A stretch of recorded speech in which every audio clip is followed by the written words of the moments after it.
Hello friends! Hopefully this project doesn't bore you just like watching paint dry on the wall, but let's look further into what you read from the title of today's video.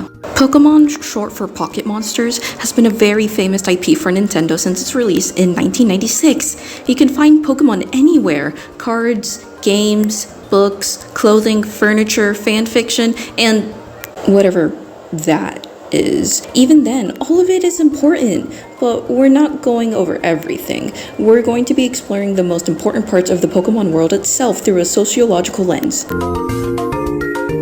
Culture is the practice of shared beliefs, values, and social constructs. It's helped so many societies survive throughout their lives, including our own. You'll see this studied extensively in anthropological fields and sociological ones. We will be specifically using the definitions from Chapter 3 of the Introduction to Sociology 3E. Going about the Pokemon universe, it's eerily similar to real life. You get schools, jobs, famous people, and monsters that can kill you at any second. Wait, what? Ah! Okay, so maybe there are some differences, but they're very minimal, right? Oh boy, how wrong I was. For example, the signage, the environments, the food, currency, technology, and even the silly monsters themselves are entirely different and seem to be more advanced than our own. The world revolves around them, and it's important to ensure the safety of them and us. Going into the streets, you'll often see Pokemon and their trainers side by side. It's common for the two to have a deep bond with one another. Very rarely is there any abuse from humans to Pokemon. As you look into this bond, there's a common headcanon that Pokemon can be used as support animals for those who are disabled or need some emotional support thanks to their fictional skills. Other jobs humans would have the Pokemon help them in would be firefighting, cooking, farming, building, decorating, police work, hospital work, and so much more. The culture itself would involve these lovable monsters as much as possible to help advance society. Within society, you wouldn't expect something that seems to be so peaceful and cute to be so dangerous, right? Well, you'd be wrong. Since the creation of Pokemon Red and Green, Pokemon Red and Blue in the United States, we as the players have been a very part of a slim portion of individuals who have begun their journey. Oh yes, the trainers. Oh, have you ever heard of furries? Okay, what about cosplayers? Maybe even the very famous starving artists? These titles have a huge significance in society because they're subcultures. Subcultures are just a group of individuals that share a common interest, or, if you fancy, specific identification. They exist entirely out of our society's majority, even if you're in the majority yourself. No matter what, sometime or somehow everyone has joined or participated in a subculture at some point. Now, you would assume that if the game wasn't fictional, you'd be a Pokemon trainer yourself. Well, sadly and canonically, it's going to involve a lot of time, effort, and the physical training. These kids and even some adults have pushed themselves beyond the limits and ensured that their Pokemon are in peak battling shape. You have to make sure your Gourgeist doesn't suffocate you as it sings along in joy of your screaming body. Alright, so definitely maybe not the trainers. Well, what about becoming a Pokemon coordinator or a performer? These two are quite different from one another. Coordinators show off their Pokemon visually and how they were raised, often using items that enhance a Pokemon's appearance and using moves that stunned the crowd visually. Pokemon performers, on the other hand, are exclusively seen with female trainers and are often needed to be included for the performance itself. Unlike coordinators, these fierce trainers require to create a dance routine with their Pokemon, showing off their talent, characteristics, and skills to the audience. A very famous Pokemon performer that the fandom loves is Serena from X and Y, the anime.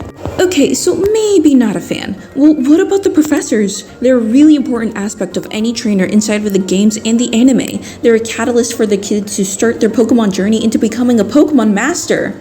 No? Become a Nurse Joy clone? Okay, that's quite impossible to do since all the Nurse Joys in the game are family, and getting into nursing school can be really troublesome unless you get into one where they train the Pokemon to actually become the nurse's assistants. Oh. Prepare for trouble! Make it double! To protect the world from devastation. To unite all peoples within our nation. To denounce the evils of truth and love. To extend our reach to the stars above. Jesse!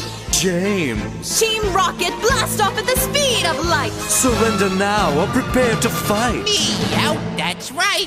Okay, so this was a pretty big part of the video. As stated before, culture includes the practice of having shared values and beliefs. Beliefs are an idea that people often hold to be true, and value goes over how a culture judges what's right and just in its society. There's the common ones we would share. A life for a life. If you murder someone, then you would deserve the death sentence. Maybe it's the belief in the importance of the education system, how those who are in certain groups in society are better than the rest of us and can influence our choices. Or if you wish to go simple, the American dream is also a belief. You would expect the same thing in a world of these overpowered monsters and are right with some hypocrisy. It's wrong to steal Pokemon, wrong to go out in the world without a Pokemon on hand to avoid danger, and how it's weird to eat some Pokemon species rather than the other ones you can, and it's downright heinous to abuse your Pokemon. There are multiple Pokemon that are food, and yet you have to spend 1,000,000 Poké-Dollars for a damn Slowpoke tail? That's not even legal? And you're right, this is seen as a serious crime in the Pokemon world. You'll see this be brought up in the Pokemon games and the anime. Along with this, sometimes these groups become dominant in the culture. Their beliefs drive them to do what they must for the betterment of themselves, of what they believe to be, and the betterment of what they consider to be the world. They change the norms and beliefs of people by force, even if it means temporarily. Team Rocket is a famous example, a criminal organization that steals Pokemon for profit and uses them to experiment and become stronger. The only true goal of their greediness is to take over the world and rule it with an iron fist. They believe that they're the strongest and can possibly trick members into believing what they're doing is right whenever the members are vulnerable.